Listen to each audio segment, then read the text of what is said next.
딸의 식탁 끝에서 그녀는 자리를 잃었습니다. 사위의 말이 유난히 차가웠죠. 어머니, 이제 정리하실 때예요. 그날 밤 빈손이라 생각했지만 가방 속엔 남편이 남긴 어장 서류 한 장이 남아 있었습니다. 3달 뒤 제주 바람은 그녀의 인생을 다시 시작시켰습니다. 제주 구좌읍의 바람은 늘 짭짤했습니다.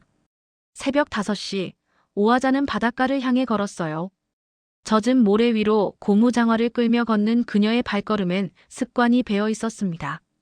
50이 넘도록 물질을 하며 살아온 손끝은 여전히 단단했지요. 하지만 오늘따라 그 손끝이 유난히 떨렸습니다.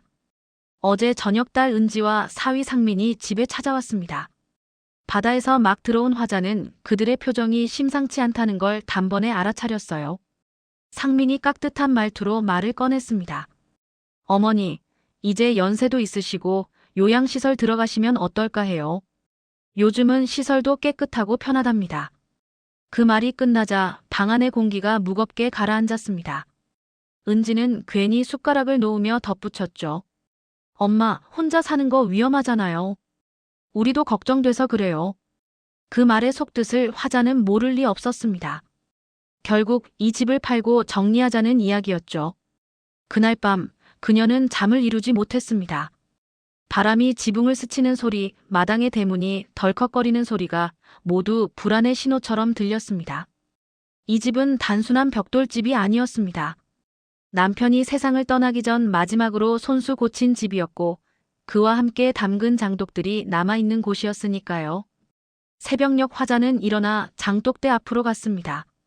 비에 젖은 흙냄새 속에서 장독 하나의 뚜껑을 조심스럽게 열었어요. 안에는 고추장이 아니라 오래된 봉투가 숨겨져 있었습니다. 남편이 생전에 넣어두던 서류였습니다. 봉투 위에는 희미하게 글씨가 남아 있었어요. 양식 어장 할당권 -5화자 명의. 손끝이 떨렸습니다. 이걸 잊고 있었다니. 남편이 그랬지요. 언젠가 바다가 우리에게 빚을 갚을 날이 올 거라고. 그 말을 허풍이라 생각했지만 지금 이 순간 그 말이 뼈에 사무치게 떠올랐습니다. 화자는 장독 안에서 봉투를 꺼내 가슴에 안았습니다. 사위의 말이 계속 머릿속을 맴돌았지만 그보다 더 깊은 곳에서 묘한 불씨가 피어오르고 있었습니다. 그녀는 혼잣말을 했어요. 이제 바다가 내 편을 들어줄 때가 온 것 같네. 바람이 다시 불었고 장독대의 뚜껑이 덜컥 울렸습니다. 그녀의 눈빛은 더 이상 흔들리지 않았습니다. 오하자는 봉투를 품에 안은 채로 한참을 서 있었습니다. 장독대 뒤편으로는 이른 햇살이 번져오고 있었죠. 해가 떠오르자 바다는 은빛으로 반짝였고 파도는 낮게 숨을 쉬듯 밀려왔다가 스르르 물러갔습니다. 그녀는 묵직한 마음을 안고 천천히 방 안으로 돌아와 봉투를 펼쳤습니다. 오래된 종이 냄새가 피어올랐고 그 속엔 몇 장의 문서와 함께 낯선 이름의 도장이 찍혀 있었어요. 구좌읍 어장 양식업 권리증, 그리고 재해보상 보험증서. 손끝이 떨렸습니다. 남편이 세상을 떠나던 해 그녀는 그 문서를 잠깐 본 적이 있었죠. 하지만 당시엔 생활비가 급해 관심 둘 여유가 없었어요. 그냥 오래된 종이쯤으로 치부했는데 이제 그게 자신의 마지막 방패처럼 느껴졌습니다. 그날 오전 화자는 낡은 가방에 봉투를 넣고 버스에 올랐습니다. 창밖으로 지나가는 감귤밭과 돌담 사이로 봄 기운이 스며 있었지만 그녀의 눈에는 모든 것이 낯설었습니다. 한때 매일 오가던 길인데도 마음속엔 알 수 없는 불안이 일렁였지요. 버스가 구좌읍 수협 앞에 멈췄을 때 화자는 손잡이를 꼭 쥔 채로 자리에서 일어났습니다. 수협 안은 의외로 붐볐습니다. 검은 고무장화를 신은 어민들이 서류를 내밀며 줄을 서 있었고 전화기 소리와 프린터가 돌아가는 소리가 엉켜 있었습니다. 창구 너머로 서명대 지도사라는 명찰이 보였어요. 그는 한눈에 봐도 바다 냄새가 밴 사람이었습니다. 오하자가 봉투를 내밀자 서명대가 서류를 훑으며 말했습니다. 이거 꽤 오래된 서류네요. 이런 건 요즘 보기 드문데요. 그의 말투에는 호기심과 놀라움이 섞여 있었습니다. 조심스럽게 묻자 서명대는 고개를 끄덕이며 컴퓨터에 입력을 시작했어요. 잠시 후 화면을 본 그는 눈썹을 치켜 세웠습니다. 이거 어머니 명예 맞으시죠? 예, 남편이 세상 떠나기 전에 제 이름으로 해뒀어요. 그렇군요. 잠깐만 기다리세요. 그는 옆방으로 들어갔다 나오며 말했습니다. 이 어장권, 지금 시세로는 꽤 나갑니다. 최근에 정부에서 양식구역 재조정이 들어갔거든요. 구좌해역은 새로 지정된 보호구역이랑 맞물려서 보상금 산정이 진행 중이에요.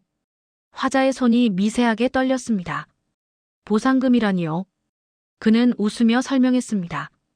예전에는 큰 돈이 아니었지만 요즘은 어장 사용권이 희귀해서 재산 가치가 많이 올랐습니다. 보험도 갱신돼 있네요. 남편분이 참 꼼꼼하셨던 것 같습니다.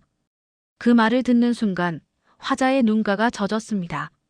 남편의 목소리가 귓가에서 들리는 듯 했어요. 이 바다는 결국 우리에게 갚을 거야. 그 말이 허황된 약속이 아니었다는 걸 이제야 깨닫게 된 거였죠. 서명대는 인쇄된 자료를 내밀며 덧붙였습니다. 어머니, 이거 잘 관리하세요.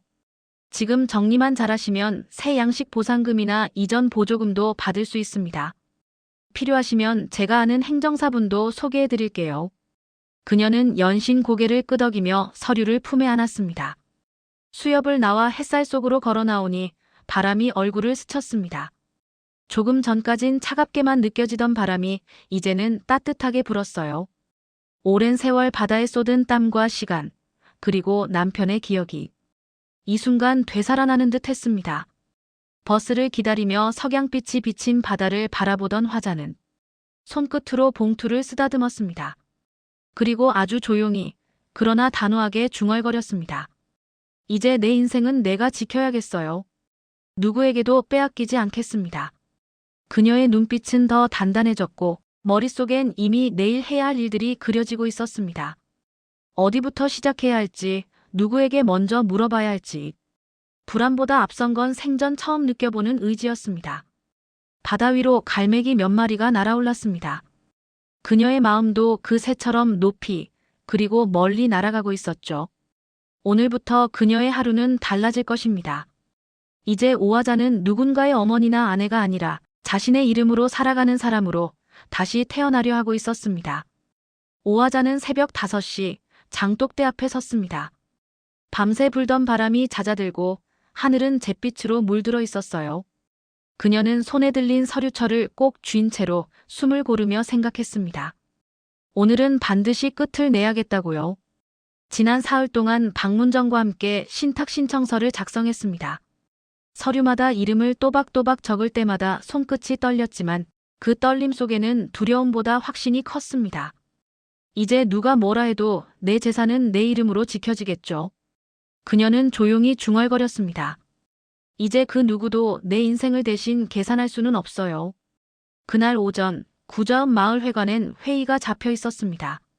마을 어른들과 이장, 그리고 몇몇 주민들이 모였지요. 수협에서 양식 보상금 배분 관련 공청회가 열린다는 소식에 마을 사람들은 삼삼오오 모여들었습니다. 화자도 그 자리에 앉았습니다. 머리에는 흰 스카프를 두르고 손에는 오래된 노트 한 권을 들고 있었어요. 회의는 서명대 지도사의 설명으로 시작됐습니다. 구좌 앞바다의 양식구역이 재조정되며 보상금이 지급될 예정이라는 발표에 사람들은 웅성거렸습니다. 그때 서명대가 한마디 덧붙였죠. 각 개인 명의의 어장권자는 별도로 신청이 가능하다고요. 순간 사람들의 시선이 화자 쪽으로 향했습니다. 이장 김 씨가 툭 내뱉었습니다.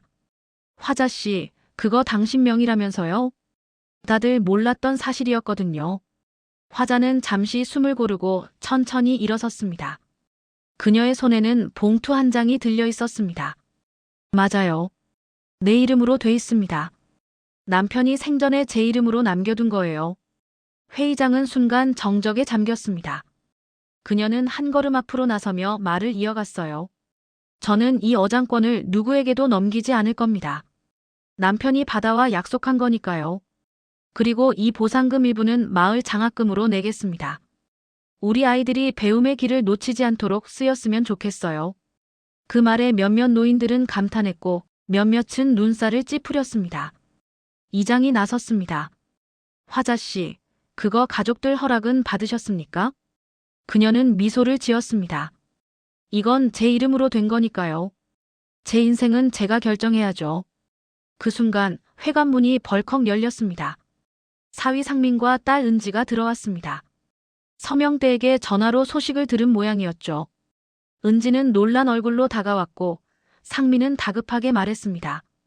어머니, 이런 일은 우리랑 먼저 상의하셨어야죠. 화자는 고개를 들고 그를 똑바로 바라봤습니다.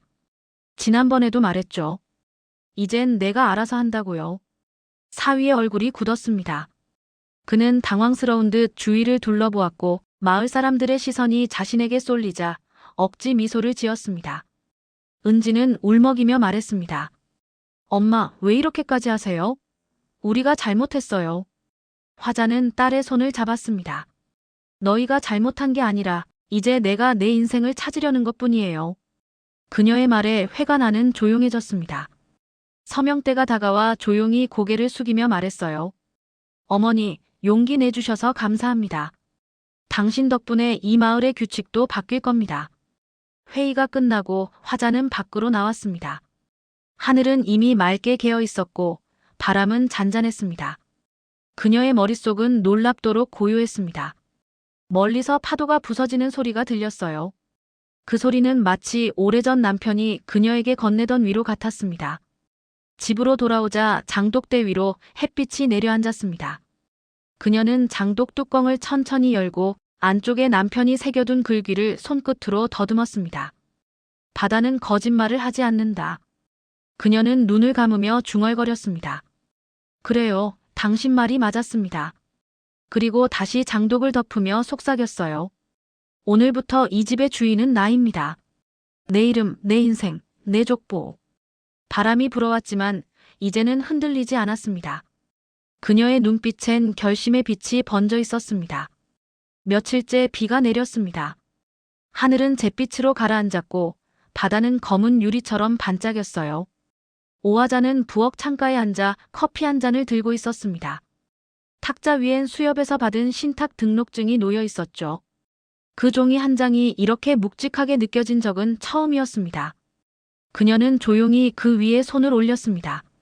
내 이름이 살아있네요. 여전히 내가 나로 서 있구나. 비가 그친 오후, 박문정이 다시 찾아왔습니다. 그의 얼굴은 흥분과 걱정이 섞여 있었어요. 할머니, 큰일 났어요. 사위분이 행정에 이의 신청 넣었다네요. 뭐라고요? 화자의 눈빛이 굳었습니다.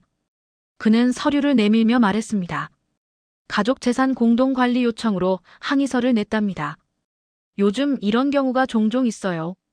자식들이 부모 재산을 보호 명분으로 묶으려 하거든요. 화자는 깊은 한숨을 내쉬었어요. 보호라 그 말이 참 이상하게 들렸습니다. 남편이 세상을 떠난 지 15년 그동안 그녀는 혼자서 폭풍우도 견디고 농사도 지으며 살아왔습니다. 이제 와서 누군가의 허락을 받아야 한단 말인가요? 그녀는 자리에서 일어나 장독대 앞으로 나갔습니다. 빗물이 고여 반짝이는 마당을 바라보며 속으로 다짐했습니다. 이건 지켜야 해요. 내 이름으로 시작된 거니까요. 그날 밤 그녀는 잠을 이루지 못했습니다. 비바람이 창문을 두드렸고 그녀의 마음도 요동쳤습니다. 혹시라도 행정에서 뒤집히면 어쩌나, 남편의 약속을 지키지 못하면 어쩌나, 그 불안이 파도처럼 밀려왔습니다. 다음 날 오전 수협 사무실로 향하던 그녀의 손에는 봉투 하나가 들려 있었습니다. 비닐로 감싼 신탁 등록증이었죠. 서명대 지도사는 그녀를 보자 안타까운 듯 고개를 숙였습니다. 어머니, 사위분이 이해 신청한 건 맞습니다. 하지만 걱정 마세요. 신탁은 이미 효력이 발생했어요. 단 혹시라도 법적으로 분쟁이 생기면 변호인 입회가 필요하겠네요. 변호인이라. 그녀는 처음 들어보는 단어 같았어요. 서명대가 명함 하나를 내밀었습니다. 제주 시내에 있는 송지연 변호사예요. 어르신들 재산 관련해서 도와드리는 분입니다. 화자는 그 명함을 천천히 손에 쥐었습니다.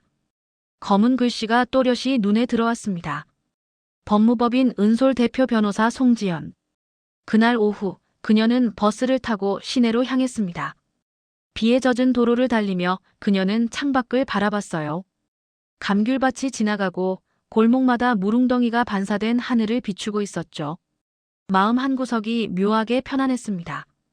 이젠 누가 대신해주지 않아도 스스로 길을 찾을 수 있을 것 같았으니까요.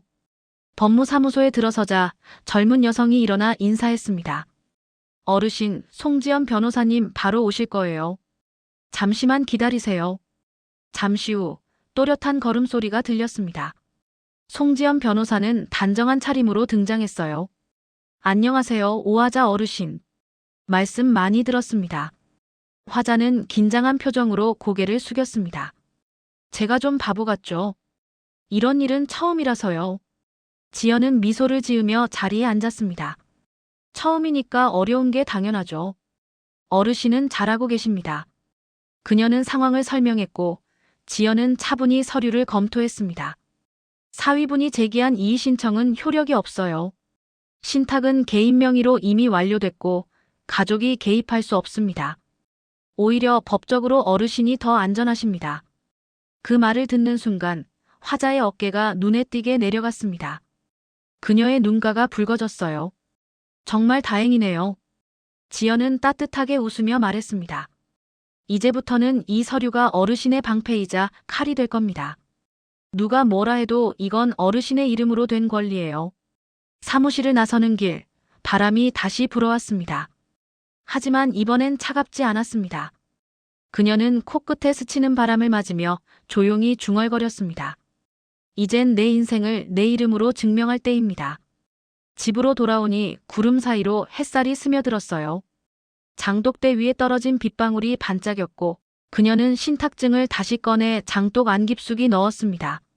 남편이 생전에 숨겨둔 봉투처럼 이번엔 자신이 직접 숨기는 보물입니다. 그녀는 속삭였습니다. 당신, 이제야 빚을 갚을 때가 온 것 같아요. 바다 냄새가 코끝을 스쳤고 멀리서 파도가 부딪히는 소리가 들렸습니다. 그 소리는 마치 그녀에게 말하는 듯 했어요. 그래요, 잘했어요. 이제 당신 차례예요. 제주시 법원 청사 앞 바람이 세차게 불었습니다. 유리문을 여는 순간 바다 냄새가 스쳐 들어왔어요. 오하자는 검은 카디건에 흰 스카프를 두른 채 천천히 걸었습니다. 양손엔 서류가 든 가방이 들려 있었고 그 안에는 남편이 남기고 간 어장권 문서와 신탁증, 변호사 송지연이 준비한 진술서가 담겨 있었습니다. 오늘은 명예훼손 1차 조정일이었습니다. 사위 상민이 제기한 재산 횡령 및 판단 능력 저하 의심 발언이 마을 게시판을 통해 확산된 사건이 법정에 올라온 것이었죠. 한때 가족이었던 사람을 상대로 이렇게 서야 한다는 현실이 씁쓸하기도 했지만 화자는 두렵지 않았습니다. 그녀는 이미 수많은 파도와 태풍을 견뎌낸 사람이었으니까요. 법정 안에는 몇 명의 마을 사람들이 방청석에 앉아 있었습니다. 그들은 조용히 속삭이며 그녀를 바라봤습니다. 진짜 저 나이에 재산 지킨다더라. 사위가 너무했대. 속삭임이 오갔지만 화자는 들은 척도 하지 않았습니다. 그녀의 시선은 오로지 정면에 고정돼 있었어요. 송지연 변호사가 다가와 낮은 목소리로 말했습니다. 어르신, 준비 잘하셨어요. 오늘은 증언하실 필요 없습니다. 그냥 진술만 차분히 하시면 돼요. 화자는 미소를 지으며 고개를 끄덕였습니다. 괜찮아요. 바다에서 태풍도 견뎠는데 사람 말이야 어찌 무섭겠어요. 곧 재판이 시작됐습니다. 상민은 정장을 입고 나와 고개를 숙였지만 그의 표정엔 여전히 억울함과 자존심이 섞여 있었어요. 판사가 조용히 서류를 넘기며 물었습니다. 피신청인 오하자 씨, 본인의 의지로 신탁을 체결하신 게 맞습니까? 예, 제 손으로 했습니다. 누구의 강요도 없었습니다. 그녀의 목소리는 떨리지 않았습니다. 법정 안이 순간 조용해졌습니다. 송지연이 나서서 부연했습니다.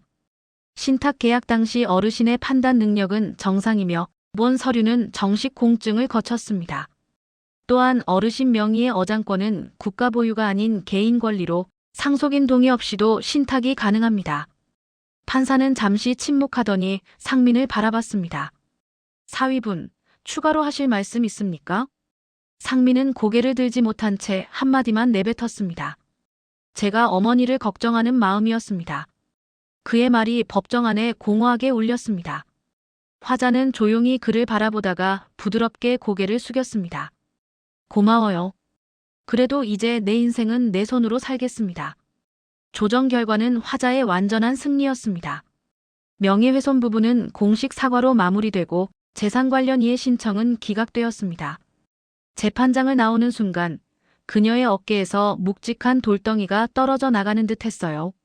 지연이 미소를 지으며 말했습니다. 축하드려요, 어르신. 이제 모든 게 정리됐습니다. 화자는 고개를 끄덕이며 창밖 하늘을 올려다봤습니다. 회색 구름 사이로 햇살이 스며들고 있었어요. 법원 계단을 내려오자 몇몇 마을 어르신이 다가와 인사를 했습니다. 화자씨, 대단하오. 우리도 배워야겠소다. 그녀는 웃으며 대답했습니다. 이젠 우리 세대도 이름으로 살아야죠. 남 이름으로만 살다 가면 허무하잖아요. 집으로 돌아오는 길, 버스 창가에 비친 자신의 얼굴이 낯설었습니다. 예전에 그녀는 늘 누군가의 어머니, 아내, 며느리로 불렸지만 지금의 얼굴에는 오화자라는 이름만이 남아 있었습니다. 창문 밖으로 지나가는 감귤밭 사이로 초록빛이 번졌고 하늘은 맑게 열리고 있었어요. 집 앞에 내리자 장독대 위로 햇빛이 반짝였어요. 그녀는 장독의 뚜껑을 열고 신탁증을 꺼내 들었습니다. 그 종이를 바라보며 천천히 미소를 지었습니다. 남편이 숨겨둔 봉투, 받아가 준 보상, 그리고 자신이 지켜낸 이름. 그 모든 게 한 줄로 이어져 있었습니다. 그녀는 속삭였습니다. 이제 내 족보는 끝났습니다. 새로 써야죠. 바다와 나 그리고 내 이름. 그게 전부면 충분합니다. 멀리서 파도 소리가 들려왔습니다. 그 소리는 법정의 박수보다 더 따뜻했습니다. 그녀의 눈가에 눈물이 맺혔지만 이번엔 슬픔이 아니라 평화였습니다. 그해 가을, 제주는 유난히 바람이 많았습니다. 귤향이 섞인 바람이 골목마다 불어와 커튼을 흔들고 지붕 위의 풍경이 달그락거리며 계절이 바뀌고 있음을 알렸습니다. 오화자는 집 앞 마당에 앉아 감귤 껍질을 까고 있었어요. 손끝에서 향긋한 냄새가 피어올랐습니다. 그녀의 옆에는 작은 상자가 하나 놓여 있었습니다. 오화자 신탁해지 및 유언 등록이라고 적힌 봉투. 그녀는 그 봉투를 바라보며 조용히 웃었습니다. 3달 전 법정 이후 그녀의 삶은 고요했습니다.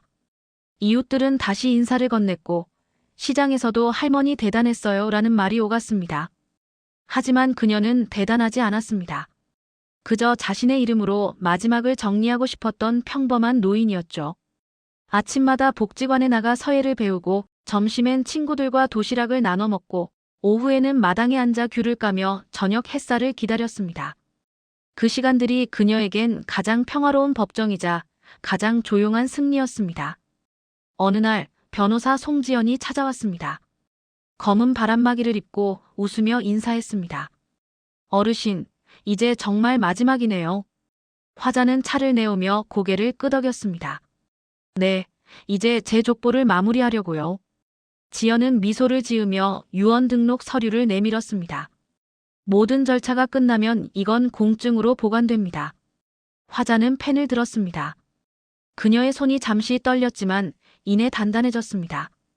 본인은 평생의 재산을 스스로의 의지로 관리하며 남은 재산 중 일부를 어려운 노인과 아이들을 위해 기부함을 남긴다. 이는 내 이름 오화자의 마지막 기록이다. 그녀는 펜을 놓으며 조용히 웃었습니다. 이제야 끝났네요. 지연은 고개를 숙이며 말했습니다. 어르신, 정말 멋진 마무리예요. 그날 저녁 지연이 돌아간 뒤 화자는 마당에 나가 하늘을 올려다봤습니다. 바람이 불었고 구름이 빠르게 흘렀습니다. 멀리서 파도 소리가 들렸습니다. 그 소리는 지난 세월의 모든 기억을 데리고 오는 듯 했습니다. 남편이 마지막으로 웃던 날, 도연이 학교 가던 아침, 사위가 처음 절하던 명절, 그리고 추석날 쫓겨나던 그 밤의 문소리까지 모든 소리가 한꺼번에 밀려왔다가 바람 속으로 천천히 흩어졌습니다. 화자는 장독대 앞에 서서 뚜껑을 열었습니다. 그 안에는 아직도 신탁증 사본이 고이 들어 있었습니다. 그녀는 그 종이를 꺼내어 천천히 불빛 아래로 들었습니다. 손끝이 떨렸지만 눈빛은 단단했습니다. 당신, 이제 됐어요. 이제 나도 나답게 살았네요. 그녀는 봉투를 다시 덮고 장독 뚜껑을 닫았습니다. 그리고 조용히 두 손을 합장했습니다. 남편에게 그리고 지나간 세월에게 인사하듯이요. 그날 밤 잠이 오지 않아 밖으로 나갔습니다. 하늘에는 별이 가득했고 바람은 따뜻했습니다. 그녀는 마을 끝 언덕길을 따라 천천히 걸었습니다. 바다를 내려다보니 달빛이 물 위에 흩어져 있었습니다. 그 빛이 길처럼 이어져 그녀의 발끝까지 닿고 있었죠. 그녀는 속삭였습니다. 이제 이 길이 내 족보예요. 피가 아니라 기억으로, 집안이 아니라 바람으로 이어지는 족보. 그 안에 내 이름 오아자도 적혀 있으면 그걸로 충분합니다. 파도가 잔잔히 밀려와 모래를 적셨습니다. 그녀는 눈을 감고 그 소리를 들었습니다. 이제야 진짜로 자유로웠습니다. 누구의 아내도 누구의 어머니도 아닌 그저 한 사람 오아자. 새벽이 밝아오자 그녀의 마당엔 귤 향이 가득했습니다. 바람은 부드럽게 커튼을 흔들며 속삭였어요. 잘했어요. 이제 정말 끝났어요. 그리고 그날 오아자는 유언 봉투를 탁자 위에 올려두고 평온하게 커피를 마셨습니다. 햇살이 얼굴을 비추자 그녀는 눈을 감고 미소를 지었습니다. 그 미소는 바람보다 바다보다 잔잔했습니다. 그녀의 이름은 그날 이후에도 오래 남았습니다. 사람들은 오아자 할머니라 부르며 이야기했습니다. 바람으로 족보를 다시 쓴 여인이라고요. 여러분도 비슷한 이야기가 있으시다면 댓글로 남겨주세요. 구독과 좋아요는 저에게도 큰 힘이 되지만 무엇보다 같은 고민을 하는 누군가에게 이 영상이 닿을 수 있게 해줍니다. 오늘도 끝까지 함께 해주셔서 감사합니다. 여러분 모두 오늘 더 행복하고 건강한 하루 보내세요.